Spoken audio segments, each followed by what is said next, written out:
what is the present state of agriculture in Assam, and how much does Assam contribute to the country's agricultural produce? Yes, I mean, if you look at the present state of agriculture in Assam, I mean, that is very different from, like, say, if you look at the protest hotbed of now, like, say, Punjab and Mhm. Haryana, in Mhm. the context, and if you look at why this is so different, you need to actually go back to understand the rural political economy that is emerging in Assam Okay. since post-independence period, right? Okay. Since pre-independence period, Okay. because if you look at, say, like in the context of Punjab and Haryana, you see this British making a massive investment in irrigation canals and all, but Mhm. that is not the case in Assam. If you look at Assam, because they were setting up all these tea estates, right? Right. And then they didn't need laborers to work in the tea industry. So initially they tried to get all the people who are working in the agriculture to make them work in the tea industry, right? And to do that, actually they impose arbitrary taxation on the peasantries to make Mhm. sure that they find agriculture unremunerative, and then they give up agriculture and move to tea state to tea industry to work as tea laborers. Right. But somehow that was not successful. I mean, but then at the same time it disrupted the agriculture in a big way, because a lot of farmers, peasantries basically lost their land, Mhm. and many all these low-ranking government officials, like in the colonial administration, like the Zamin Chaudhuris and Mojadars and all, they Mhm. got all these much of this land, and many of these later, like whoever are these middle ranking land officials, they are also basically joined this Indian freedom movement, right? And Mhm. so what you see is now, later, even after independence, this land reform program was never carried out, because many Right. these middle rank, these Congress party workers, Right. they're the one actually who had access to all this land. So Mhm. that was never carried out. So as a result, what you see is now in the post-independence Assam is like at the moment Mhm. almost 20% of the farmer households have, I mean, 70% of the land.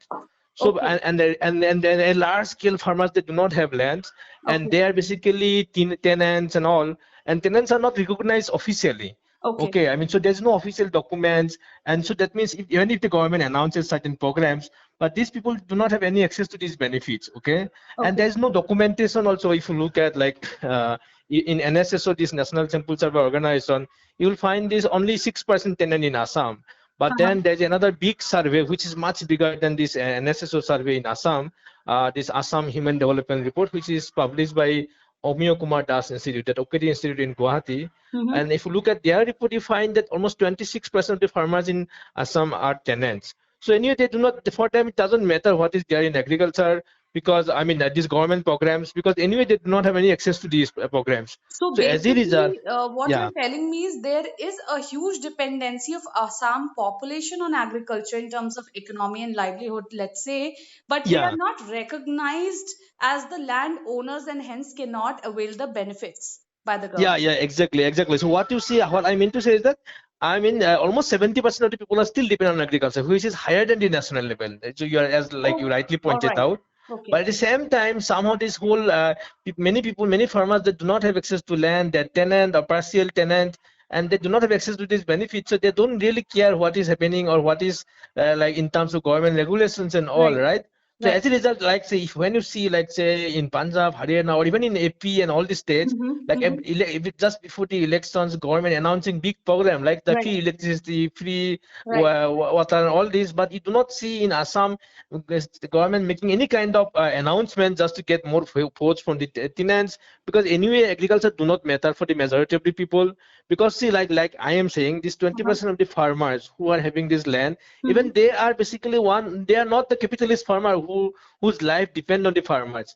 They Okay. are, like, say, they are holding on to land because some kind of a safety net, but at the Okay. same time, because anyway there's hardly any rice procurement by the government, central government. Right. So nobody can be like emerge as a rich farmer out of this procurement system. Only Assam produces, like the question that you asked, Assam Mm-hmm. produces 4.5% of the total rice in India, but Okay. only less than 0.5% of the rice is procured by FCI. All So right. anyway, Because so for basically they depend on Punjab and Haryana for the produce. Haryana, yeah, yeah. So these Right. are big farmers. That's political economy that emerges. Basically, all these FCA go downs are set up there. So there's hardly any local procurement.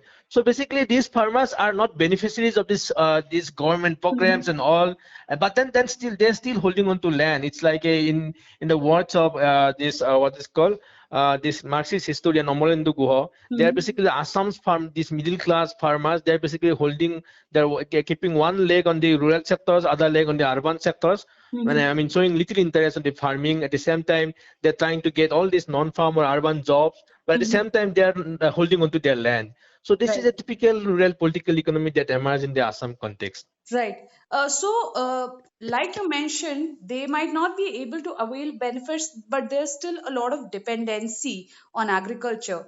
With such a dependency, do you think the ongoing agriculture crisis in the country or the protest against the farm bills, they might impact the ongoing state election results in any way?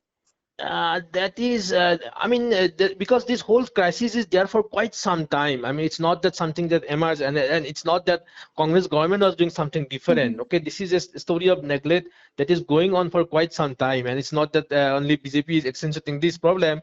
So Uh-huh. I think, and also you see, there's a though there's a lot of dependence on the farmer. At the same time, many people are leaving agriculture. Okay. Okay, now, and if you see, in fact, last 10 years, there's almost 6% decline in the farmer. If you look at this census data of marginal and Mhm. main workers census, there basically there's a 6% decline in farmers, and many people who are having land in back home, but at the same time they are going all the way to Kerala and all to secure livelihood, because Mhm. anyway there's a flood all the time, and also the government Mhm. programs are not there, so they don't see much of an benefit or a livelihood support in Mhm. terms of agriculture. So Okay, and basically, that is the agriculture will not be one of the issues which will be spoken about no, no. I in mean, regards to the yeah, votes. yes, yeah. It's very less, and if you look at even government's per hectare investment in agriculture in Assam, it's much less than national level. It's something like 4,000 rupees per hectare compared Mhm. to some 6,000, 7,000 rupees at the national level. And even private investment is lowest because people do not depend on agriculture, so they hardly Mhm. make any investment. And this Mhm. is 512 rupees per hectare, which Mhm. is even lower than state, poorer state like Bihar, Odisha, and all. So this is a very pathetic and very crisis-prone situation that you get to see in Assam. Right. We also saw that many farmer leaders, which have been protesting at the Delhi borders during Yeah, the election times, they moved to respective states. For example, we saw farmer leader Rakesh Tiket going to Bengal, to sway the yeah, votes with yeah. regards to the agricultural policies the government was bringing in. But we don't see that kind of effort being made in Assam. Why is it that? So, do you think people have already given up on the agricultural state in Assam? Yeah, I think part of the reason is actually they know that there's a because even lesser amount. See, this time even the wake of COVID-19, you see like farmers in the FCA procurement is like almost 6% of the rice is procured from state like say Bengal and all. So Bengal is Mhm. also now is a bigger contributor, Right, not as much as Punjab and Haryana. right. But Assam somehow it is hardly anything. So they don't know that they cannot strike court with the farmers in Assam. I mean. Uh, And also, there's also another issue. I mean, mhm. because most of these tenants also, I mean, they are someone who we call as a Mia. I mean, this Okay, local, yeah. So that also okay, religious angle is there. So somehow they are even more marginalized. So okay. somehow that is there is no effort from the other side to strike God with them. I So, mean, like you mentioned, this issue is not new. This is an ongoing crisis since through many governments. yeah, yeah. Why From for why last two didn't decades. Assam people fight for the agricultural reforms or the benefits or the APMC mandis, let's say?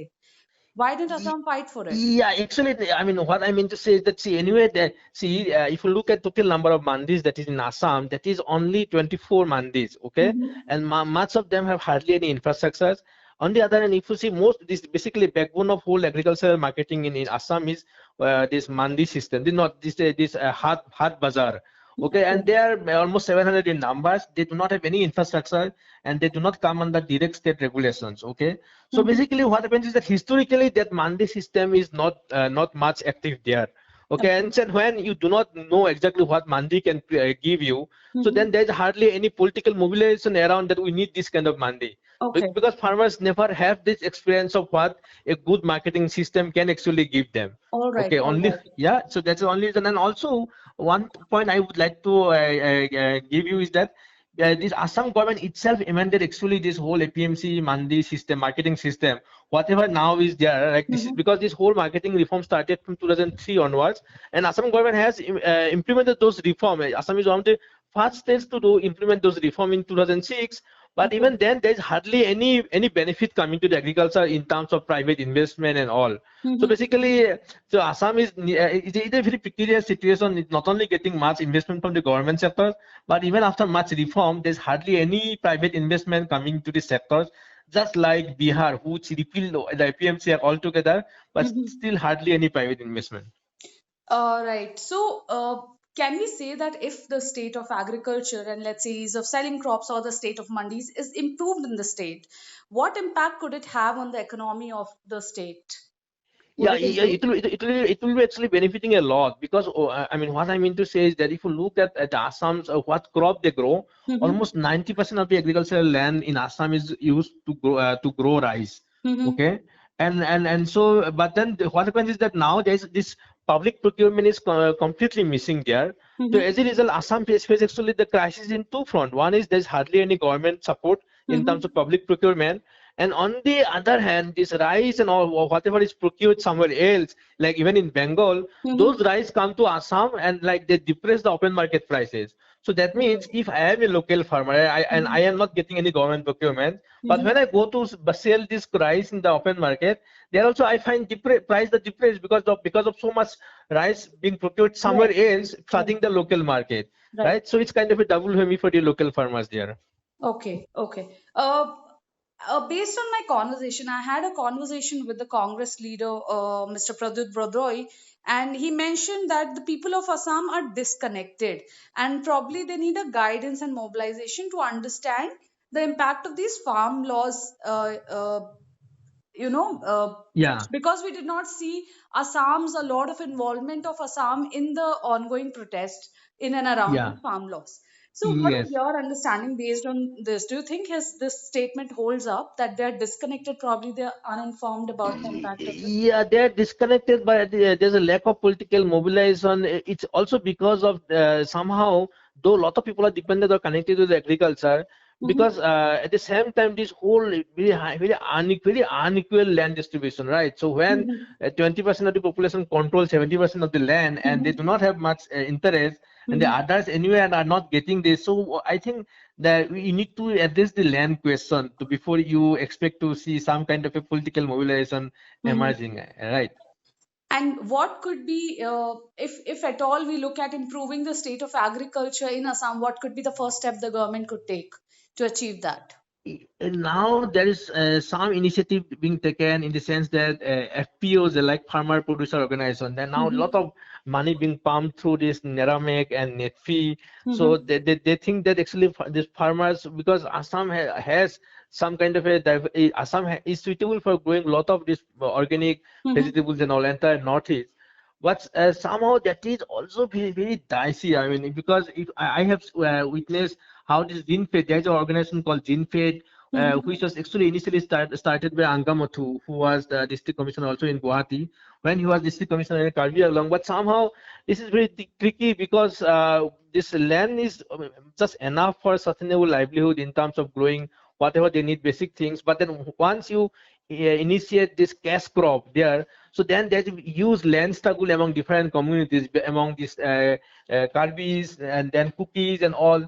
So those things are there. But I think as a whole, I expect, I mean, if Mm-hmm.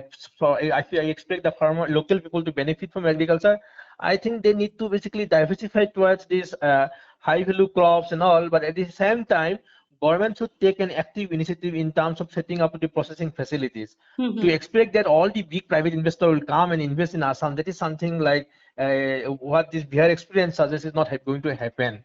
I mean, and Mm-hmm. if you look at this Assam investment record, because credit deposit ratio in Assam is really low. I mean, Assam not Okay. only get whatever minimum income we have, those minimum savings actually get leaked to the other areas. So somehow government needs to kick such start in a big way. I mean, Okay. Okay. Thank you so much for speaking to me and yeah. simplifying this for our viewers.